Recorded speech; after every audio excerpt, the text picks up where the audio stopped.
నమస్కారం. మనం తులారాశి వారికి ఆగస్టు మంత్లో ఎలా ఉందో చూద్దాం. ముఖ్యంగా గమనించుకోవాల్సింది ఏంటంటే తులారాశి వారికి జనరల్గా ఓవరాల్గా అంతా బాగుంది. అయితే ఈ మంత్లో కొంచెం ఒక 70% 70-80% బాగుంది. అంటే మీకు అర్థం కావడానికి చెప్తున్నా, అంత పర్సంటేజ్ బాగుంది. అక్కడక్కడ కొంచెం చిన్న చిన్న ప్రాబ్లమ్స్ ఉన్నాయి. ఇవి కూడాను ప్రొఫెషనల్ రిలేటెడ్ ఉండే అవకాశం ఎక్కువగా ఉంటుంది, లేదంటే హెల్త్కి సంబంధించి ఎక్కువగా ప్రాబ్లం చూపిస్తుంది. బట్ మిగతా అంతా నార్మల్గా ఉందని మీరు గమనించుకోవాలి. మనం వివరాలు తెలుసుకునే ముందు చూసుకుంటే ఇందులో ఉన్న చిత్తా 3-4 పాదాలు, స్వాతి 1-2-3-4 పాదాలు, విశాఖ 1-2-3-4 3 పాదాలు అంతా కూడా ఇందులో ఉంటాయని తెలుసుకోవాలి. పేరు బలం బట్టి మనం చూసుకుంటే ఇందులో రా రీ రూ రే రో తాతి తూతే అన్న లెటర్స్ అంతా ఈ రాశిలో ఉంటారని మీరు గమనించాలి.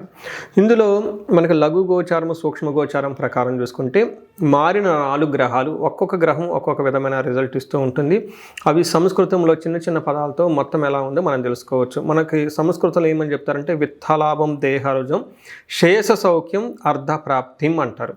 వీటి యొక్క మీనింగ్ మీరు కనుక తెలుసుకోగలిగితే టోటల్ ఎలా ఉంటుందో మీరు అర్థం చేసుకుంటారు. ఇందులో విత్తలాభం అంటే ఫైనాన్షియల్గా బాగా గ్రోత్ ఉంటుంది. నెక్స్ట్ కుజుని వల్ల శారీరకంగా కొంచెం ఇబ్బంది పడే అవకాశం ఉంటుంది. మూడోది శేష సౌఖ్యం, ఆల్రౌండ్ ప్రాస్పరిటీ ఉంటుంది బిజినెస్లోను లేదా ప్రొఫెషనల్ మ్యాటర్స్లో అని చెప్పుకోవచ్చు. నెక్స్ట్ శుక్రుడి వల్ల విపరీతమైన ధనం వస్తుంది. లగ్జరీ ఐటమ్స్ గురించి విపరీతంగా ధనం ఖర్చు పెట్టే అవకాశం ఎక్కువగా ఉంటుందని గమనించుకోవాలి.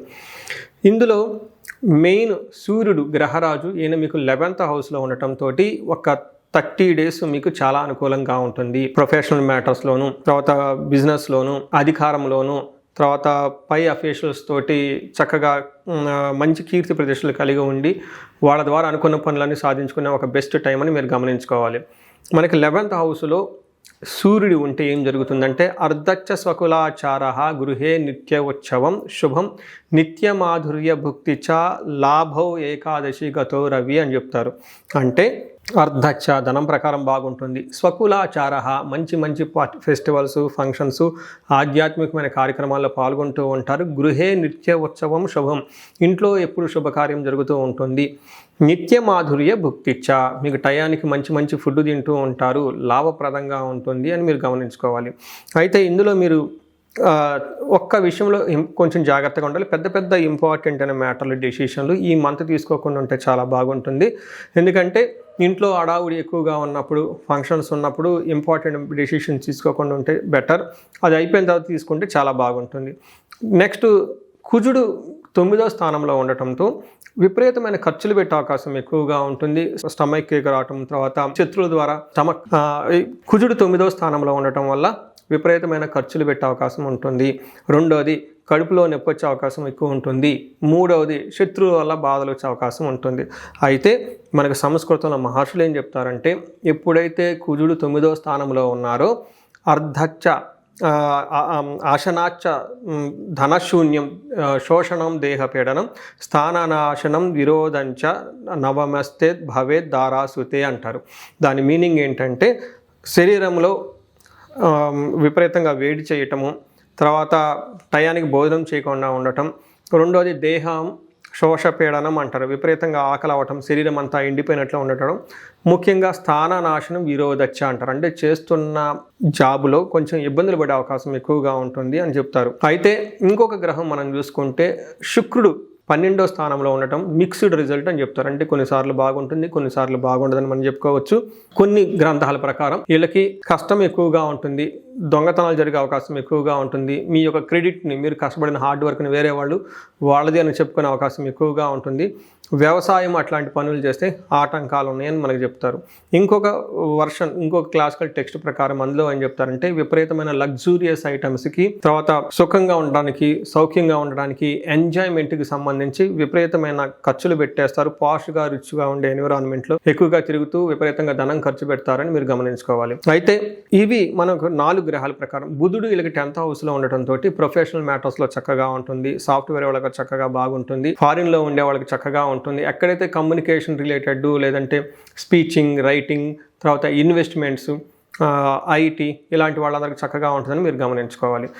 ఇది మనం ఒక్కొక్క గ్రహం ఏ విధంగా ఉందో మనం ఇప్పటిదాకా చూసుకున్నాం. ఇప్పుడు నక్షత్రం ప్రకారం చూసుకుంటే మనకున్న 3 నక్షత్రాల్లో కూడాను వీళ్ళకి ఒక రకంగా కొంచెం మిక్స్డ్గా ఉంది అని మనం చెప్పుకోవచ్చు. ఇందులో చిత్తా నక్షత్రం వాళ్ళకి చూసుకుంటే ఫస్ట్ పాజిటివ్ పాయింట్ ఏంటంటే ఈ మంత్ అంతా లాభప్రదంగా ఉంటుంది.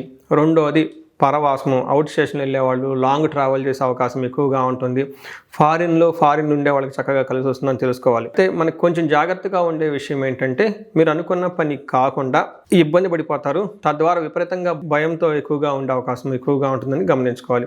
అలానే స్వాతి నక్షత్రం వాళ్ళు కూడా కొంచెం జాగ్రత్తగా ఉండాలి. ఈ నక్షత్రం ప్రకారం వీళ్ళకి హెల్త్ కాంప్లికేషన్స్ ఉంటుంది, కొంచెం అతిగా భయపడే అవకాశం ఎక్కువగా ఉంటుంది, కొంచెం అనుకున్న పని కాకుండా ఇబ్బంది పడిపోతూ ఉంటారని తెలుసుకోవచ్చు. విశాఖ నక్షత్రం వాళ్ళకి కూడా అగైన్ చూసుకుంటే అనుకున్న పనుల్లో కొంచెం ఆటంకాలు ఎక్కువ ఉంటుంది, కొంచెం అతిగా భయపడే అవకాశం ఉంటుంది, హెల్త్ కాంప్లికేషన్స్ కొంచెం జాగ్రత్తగా ఉండాలి. సో మీరు చూసుకుంటే ఓవరాల్గా నక్షత్రాల ప్రకారం కొంచెం జాగ్రత్తగా ఉండటం ఎంతైనా అవసరం. కానీ గ్రహరాజు సూర్యుడు అనుకూలంగా ఉండటంతో, బుధుడు చక్కగా ఉండటంతో, విపరీత వేద అన్న కాన్సెప్ట్తో చూసుకుంటే మీకు ఓవరాల్గా పాజిటివ్గానే ఉంటుంది, అంత కొంచెం ఇబ్బంది పడిన అవసరం లేదని గమనించుకోవాలి. అయితే ఇందులో మనకి ఇంకో కొన్ని స్వాతి విశాఖ నక్షత్రం వాళ్ళకి కార్యహాని, అనుకున్న పనుల్లో కొంచెం ఆటంకాలు వచ్చే అవకాశం ఎక్కువగా ఉంటుంది.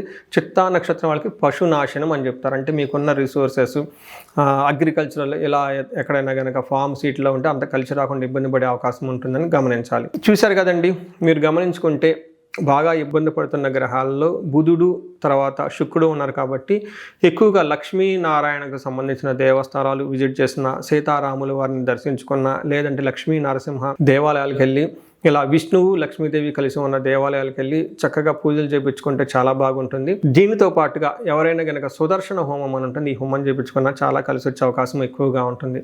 ఇదంతా మనకి సామాన్యంగా సహజంగా ఉంటుంది. ఇది గోచార రీత్యా మీకు 30-40% మాత్రమే ఎఫెక్ట్ అవుతుంది. మీ ఇండివిజువల్గా మీ యొక్క జీవితంలో ఏదైనా కనుక సమస్య ఉంటే ఈ స్క్రీన్ మీద కనిపిస్తున్న నెంబర్ ద్వారా మీరు నన్ను రీచ్ అవ్వచ్చు. మీ అందరికి అష్టైశ్వర్యాలు కలగాలని, భోగభాగ్యాలు కలగాలని చెప్పేసి కోరుకుంటున్నాను. నమస్కారం.